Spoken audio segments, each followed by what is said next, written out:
walking distance to school doesn't mean a lot in a listing description until you actually see what that means in real time.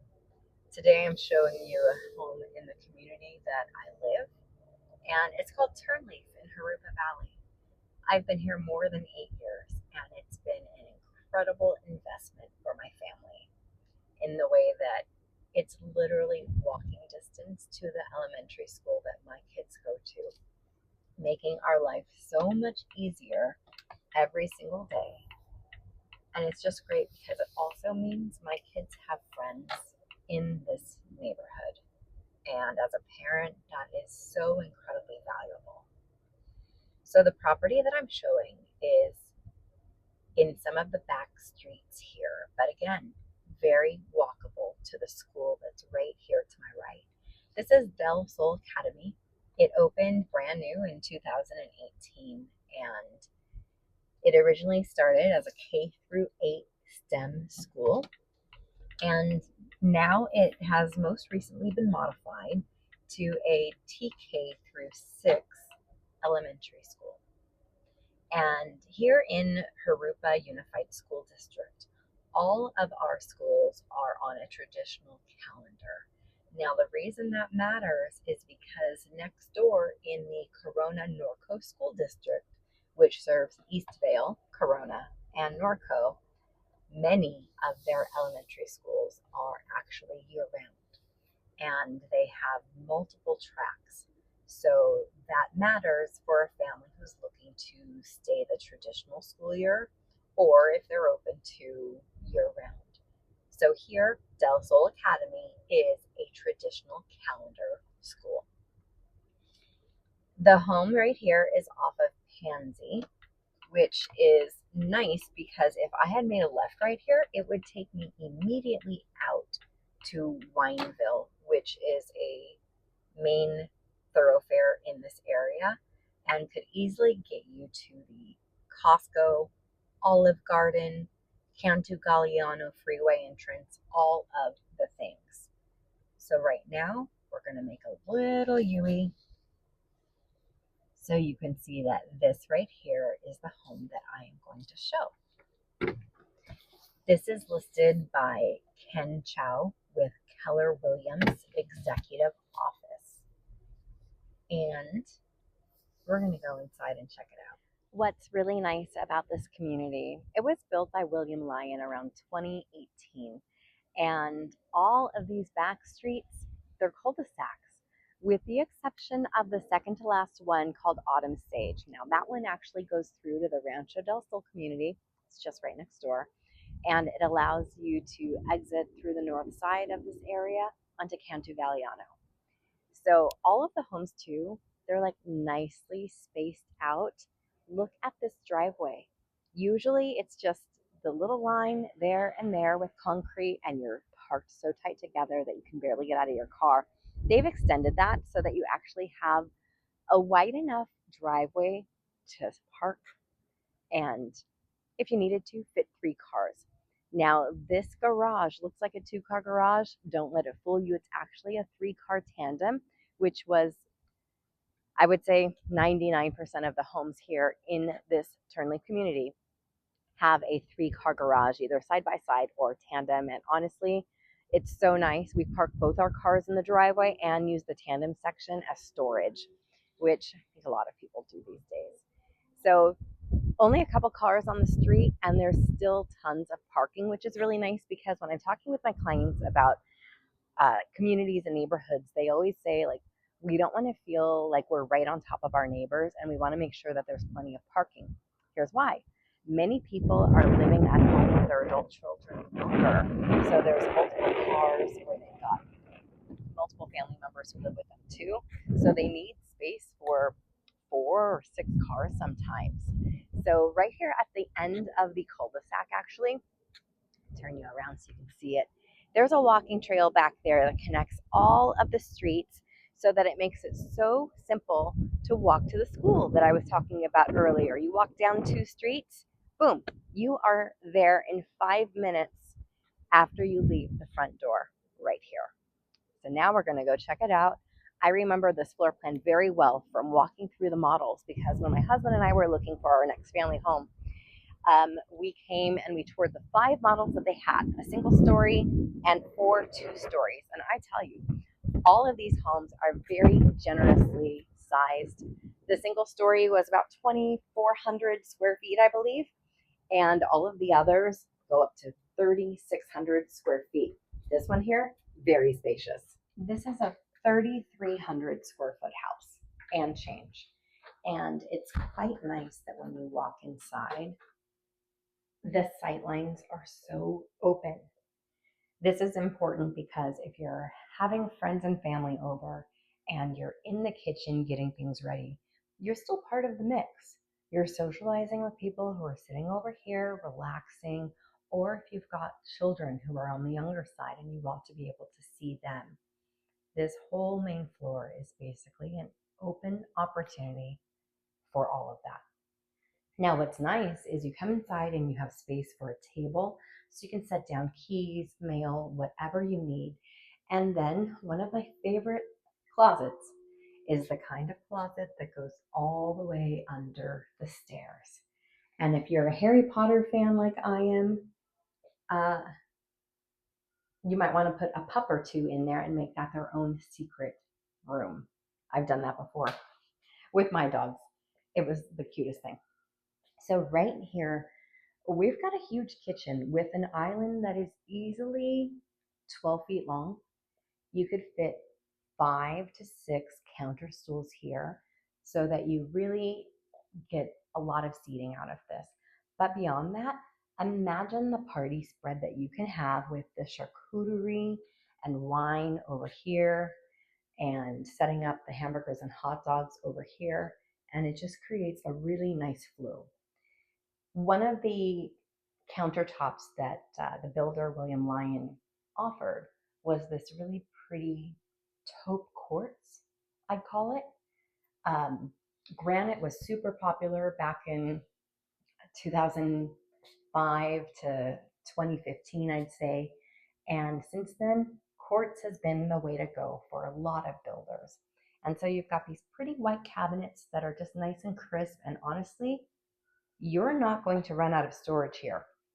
The amount of cabinets and drawers is kind of insane. And I remember when I moved into this community, I had to put Post-its on all of the cabinets so that I remembered what I actually had in there. Well, same for the light switches. Post-its on everything. And after months, I started to remember.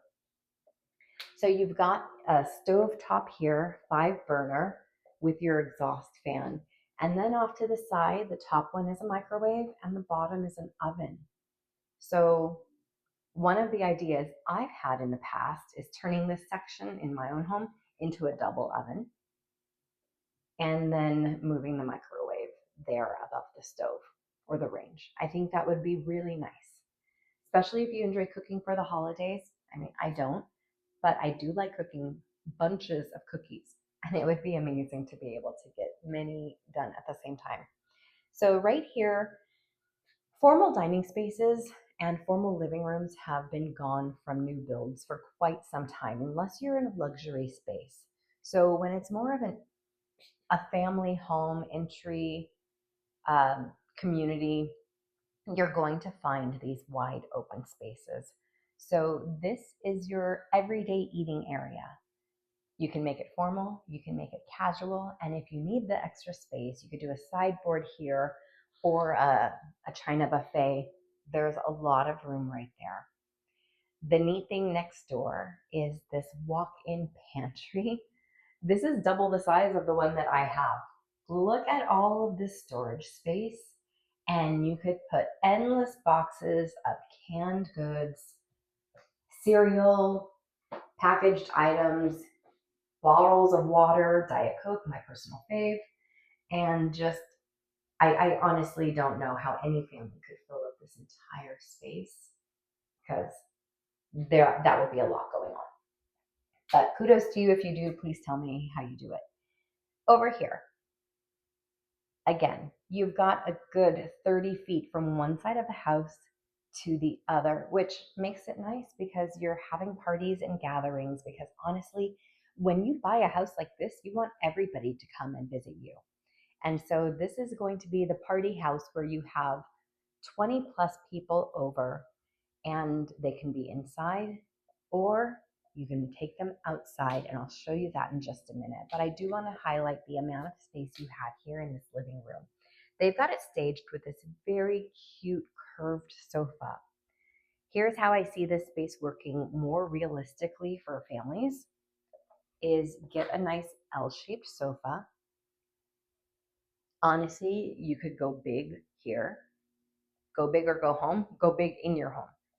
Get the biggest L-shaped sofa, butt it up against the wall there. Then you could have a couple little conversation chairs and a table on this side here. And that's going to be a great use of space for your family so that you could all spread out and really enjoy. And then let's get back to this wall over here. If you are a TV person, or the person you're moving in with is, you could put the biggest TV on that wall that you ever dreamed of. And honestly, you'd be able to see it very clearly from the other side of the room. One of the builder standard items that they did was this. This is for your TV wires to be fed through here, and then they come out at the bottom there and go right into the plug and outlets and things that are behind there as well. And that's why too there's an outlet in the middle of the wall so that the TV can get plugged in there. So really nice. And if you haven't noticed, the amount of light in here is quite nice. I don't even have all of the lights on because some of the electricity wasn't going on, but it's still plenty bright in here.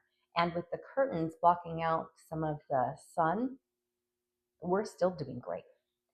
Outside, I like that they gave a foundation and that the next owner can come in here and do whatever they want. And by foundation, I mean that they've poured a serious slab of concrete. And if you know anything about concrete prices over the past few years, concrete's expensive. So this is already done for you. One of the things that you can do beyond that is decide in the dirt sections that are here whether you want to put some plants, shrubs, desert landscape, or do artificial turf to brighten up the space back here and make it come alive. You could also plant trees, palms back here, whatever it is that you envision for your own space. Vinyl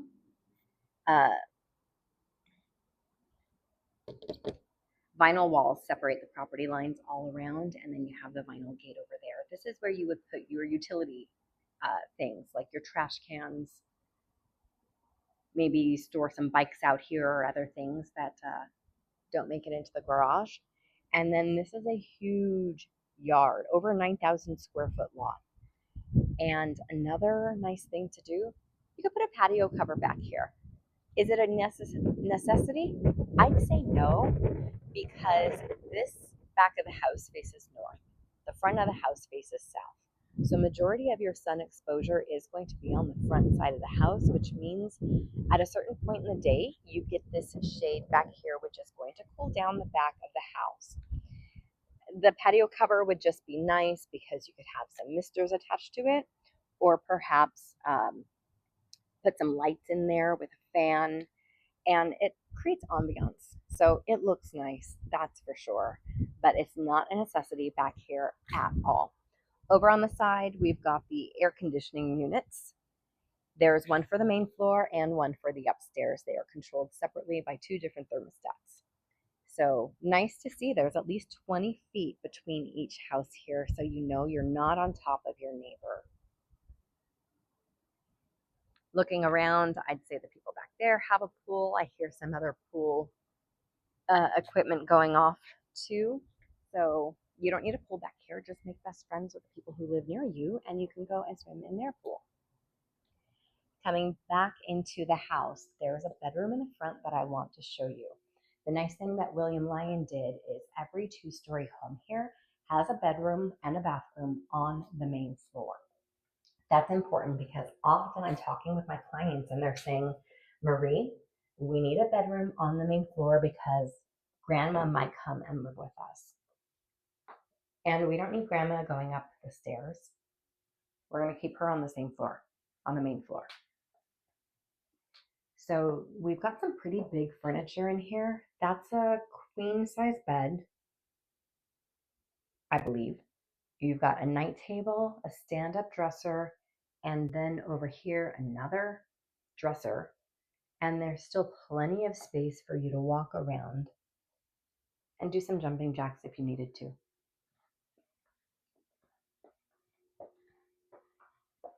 Over here to the right is the garage. Now I teased this when I was standing out in front, and now you get to see it. A standard 2-car garage right here. You can get out of your cars just fine. And then over here, the 3rd car tandem. Park a car here, get some racks up above, and you can put them back there. You can put them right here and keep that storage lifted off the ground so that your garage is entirely usable. And it also keeps your cars much cooler. You've got the tankless water heater right there as well. That'll be a gas tankless water heater, not electric, because that only became a requirement in California in this year, 2026. So you're coming home, you've got all your groceries, and you don't even have to go far. You're gonna come right back to this kitchen island, set them down. You have a split sink here. Truth be told, not my favorite at all. I think the sink should just be one big sink so you can wash your biggest pan without having it splash out and be messy. So you could replace this with a standard undermount sink that's one basin, not two. Okay, upstairs there are 4 more bedrooms and the biggest loft you are going to love. This one's been sitting on the market for a little bit, and I don't know why. Because again, this is a neighborhood I personally know and love. This is a really great street. It's crisp and bright in here, and you have this upgraded laminate flooring cohesive throughout the entire home. This home is a really great option for a family. Over here to the right, look at the size of this bonus room.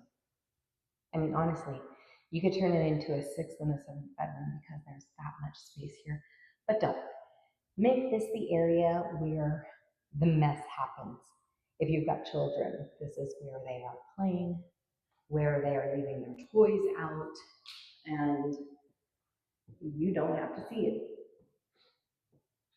Check that out again. We're easily working with a 20 by 17 in some areas. Very big. This is actually bigger than the primary bedroom, which is still a really good size. So we just came up the stairs. If we had gone straight down this hallway, you'd find the oversized upstairs laundry room. People like upstairs laundry. It's convenient, and I mean, do you like doing laundry? Because I don't. And having it upstairs is a lot better than having it in the garage like many of us grew up with in the 80s or 90s. So here is the primary bedroom. You have 3 windows bringing in nice light. Again, these windows here are east facing. That window there is north. From this northern window, you'll be able to see some of the mountains right there. I can see them here in between that house, the peak right there, oh, too far, right there, and then the rest of the mountain range over there.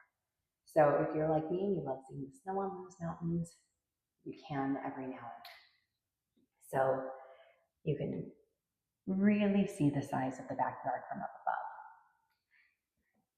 Over here, you have your ensuite with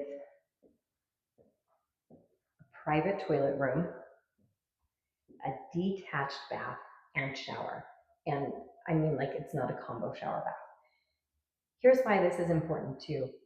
Builders around 2018 to 2021, they kind of moved away from having tubs in the primary bathroom, and they went with slightly larger stand-up showers. This build happened right before that shift. And in the past year or two, I've actually seen builders come back and say, hey, we're going to put bathtubs back in the primary bathroom. I don't know what that was about. It was a bad trend. I like having a bath separate from the shower, well, at all, and it's really nice. And if you look at this wall here, I mean, could you imagine if you were soaking and relaxing and watching TV right on that wall? That would be the absolute best. Sign me up for the Netflix and bring me a drink. So you've got double sinks here, cabinet space. Builders, oddly enough, have even been moving away from medicine cabinets. Like, where are you going to put your toothbrush and your Tylenol? So this at least has one medicine cabinet there. And then here you have a closet that rivals the size of a bedroom. Unfortunately, the light doesn't work, but you can see for yourself just how big it is. And imagine if you got like a California closet build out here, you would really utilize the space quite nicely. Oh, and if you're tall, this shower is just for you. You don't have to worry about needing to raise it. It's already there for someone who's over 6 feet tall. Okay, so you come out of the primary bathroom and we're gonna go back down the hallway again. And this time, go down a different route to 3 bedrooms and a bathroom. We're gonna start with the bathroom here with Jack and Jill sinks. It's a Hollywood, well, not a Hollywood, those attached to bedrooms, but you've got that. You've got your shower tub combo right there. And then all 3 of these secondary bedrooms are right off of the bathroom there, making it so simple and easy. They're good sized rooms as well. This one has a walk-in closet, decent size. And then over here, you have another bedroom with a walk-in closet. Between the last one and this one might be a hair smaller, but it's still a very nice space. The next bedroom I'm going to take you into is very generous. It has not just one closet here, okay? It's got 2 walk-in closets. So this is a great space for a bed to go against that wall. You could have a chair over here or play area. And if this second closet doesn't need to get utilized, turn it into a little homework nook. And that can make a really great use of the space here. Again, this is a huge room. Sol Academy is right here, and it's the simplest walk when you take this cute little path right here. Pansy, the house I just showed you, it's just 2 blocks above here. So it's a simple 5-minute walk max to get your kids to school if you have children and you buy the house and you need to bring them here. I mean, obviously. So a couple things about the neighborhood. We do have an HOA. It covers basically nothing. It's $25. They call it lights and curbs. I don't know. And then taxes are high here. Let's be transparent about that. I'd say on average, property taxes are about 2%. So keep that in mind because, as always, principal, interest, taxes, and insurance all factor into your monthly mortgage payment, and taxes are on the higher side here. So if you want to see this house or any others in the area and you loved this tour, then be sure to subscribe and send me a message so that I can share with you other properties that I just haven't gotten around to filming yet.